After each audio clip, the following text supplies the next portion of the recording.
Hello friends, આજે આપણે jamun shorts બનાવીશું।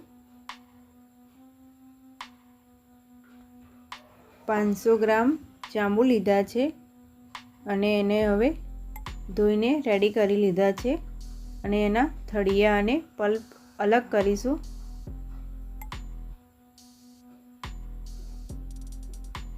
અને જાંબુ ગળ્યા હોય એ જ લેવાના છે, એટલે ખાંડ બહુ વધારે વપરાય નહીં એટલા માટે।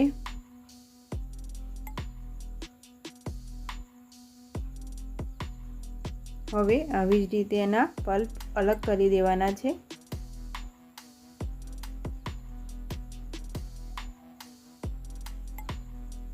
જાંબુનું શરબત બનાવવું હોય તો પણ બનાવાય છે, પણ આપણે જાંબુ શોર્ટ્સ બનાવવાનો છે।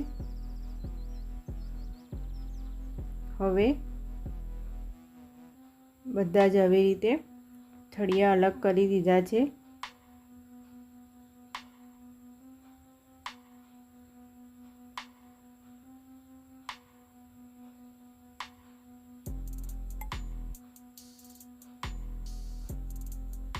એકદમ ગળ્યા હોય એવા જ લાવવાના છે, એટલે સરસ શોર્ટ્સ બનશે। હવે બધા જ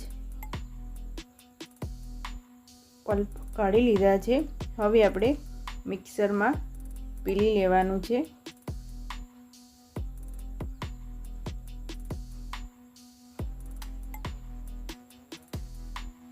મારી ચેનલ ઉપર નવા આવ્યા હોય તો લાઈક અને સબસ્ક્રાઈબ જરૂરથી કરી દેજો।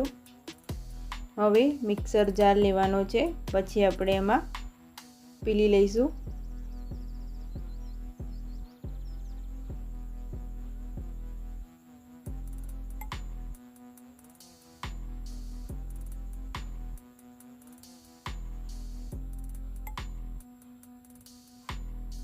હવે ખાંડ એડ કરીશું, 2 ચમચી ખાંડ એડ કરીશું।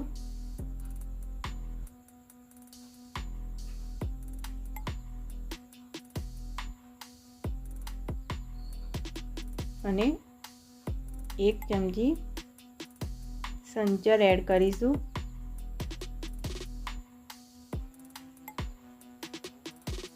પછી આપણે થોડું પાણી એડ કરવાનું છે, આઈસ ક્યુબ એડ કરી દઈશું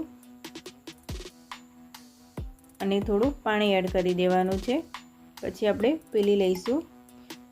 હવે સરસ પીલાઈ ગયું છે। હવે આપણે નાના નાના કાચના ગ્લાસ લઈ લઈશું।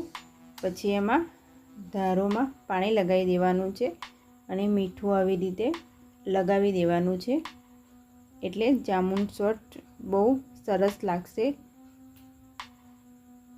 જાંબુમાં જ્યારે મિક્સરમાં પીલીએ છીએ ત્યારે જાંબુમાં મીઠું નથી નાખવાનું, એટલે આવી જ રીતે મીઠું લગાવી દેવાનું છે। મીઠું લગાવવાથી જામુન શોર્ટ્સ બહુ સરસ લાગે છે। હવે જામુન શોર્ટ્સ રેડીશું આપણે ગ્લાસમાં। હવે ગ્લાસમાં રેડીશું અને સરસ કલર આવી ગયો છે, પર્પલ કલર। હવે મારી ચેનલ ઉપર નવા આવ્યા હોય તો લાઈક અને સબસ્ક્રાઈબ જરૂરથી કરી દેજો અને ગુજરાતી વાનગીમાં નવી નવી રેસીપી મળતી રહેશે। હવે જામુન શોર્ટ્સ રેડી થઈ ગયું છે। હવે એક નવા વિડીયો સાથે મળીશું। Thank you for watching.